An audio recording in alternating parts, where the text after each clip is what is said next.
Hello and welcome back to to All About Community. Again, my name is Robert L. Harris.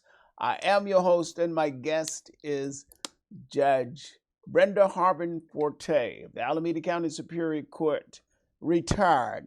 Uh, Judge, and I promise not to call you Judge, but Brenda, we we were about to get into the police commission. You indicated you were appointed by the mayor, and you were about to explain how this process works. Yes, there are 9 commissioners total. Hmm. 7 of them are called regular commissioners, 2 of them are alternate commissioners. The mayor appoints 3 regular commissioners plus 1 alternate, and the Oakland Police Commission selection panel appoints 4 commissioners plus 1 alternate. So that makes up the 9.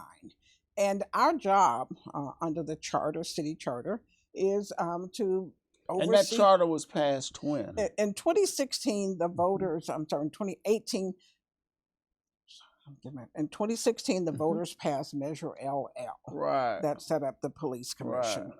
And then in 2020, the voters amended the city charter regarding the police commission and added some additional powers. So it was established by voter initiative in 2016. And why was it a Measure LL enacted in the first place? Was Well, there a reason? yeah, I think there were a couple of reasons. I wasn't that involved in it initially, but certainly what they wanted to do and what we perceive our goal to be is to turn control of the Oakland Police Department over to the community, to citizens, regular citizens. Hmm. There have been a lot of issues, as you know, with the Oakland Police Department that went back for many, many years.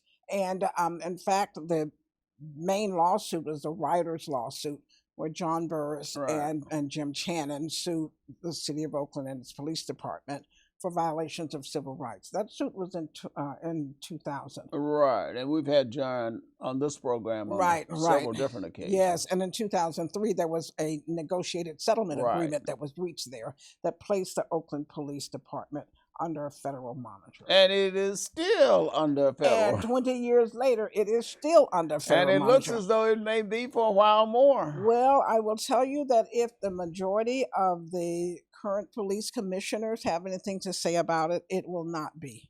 But there are some people who apparently want to have the police commission stay under federal monitoring. Wait. Why would anyone want to have that happen? Because that costs us somewhere near $1 million a year. Exactly. And we cannot afford $1 million a year to Tell- throw away. Tell me about it. So, what I'm going to say to my viewers, watch the money, follow the money. Who's making money off of this continued oversight? The federal monitor is to the tune of about $1 million per year for these last 20 years. And the other person who's making money off of that is plaintiff's attorney Jim Channon. Channon gets paid attorney's fees by the city of Oakland and has been since the monitoring began. So he has a financial interest and a conflict of interest in continuing police oversight.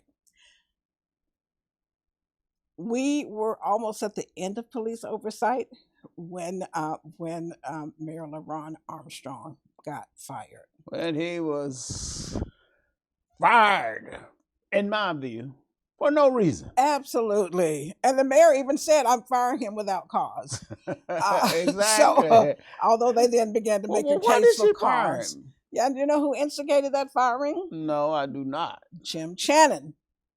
Jim Channon brought an issue to the attention of the monitor, and there was an investigation. And what happened is that they went around the Oakland Police Commission during that investigation.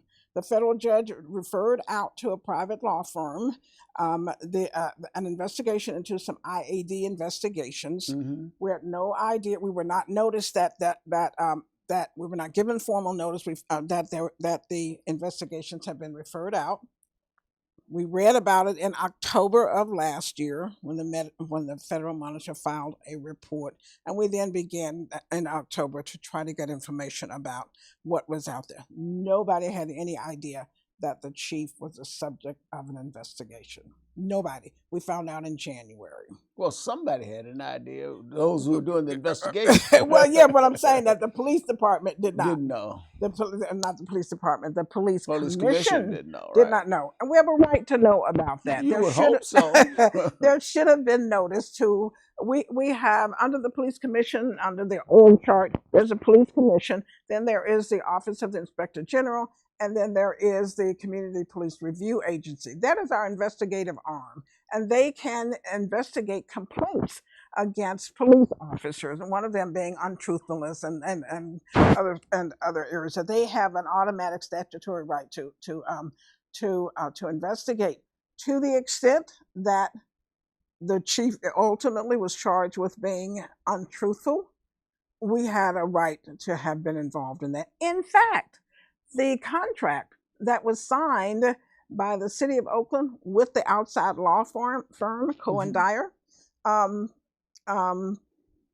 they were supposed to have involved our Community Police Review Agency in their investigation. They did not do that. But why? Incompetence? I don't know. And when we've inquired into it, I have to tell you, there's so much intrigue going on. When we inquired into it and started making complaints about why it didn't happen, our chair was basically told, "You need to be quiet. Don't keep on raising that issue." It's an amazing trip that we have been on since January. An amazing trip we've been on since January is an accurate description. And part of that trip was a firing of what I consider to be one of the best police chiefs in the nation. Don't touch that remote. We will be right back with All About Community. My name is Robert L. Harris. I'm your host, and my guest is Brenda Harbin Forte, former judge of the Alameda County Superior Court. We will be right back.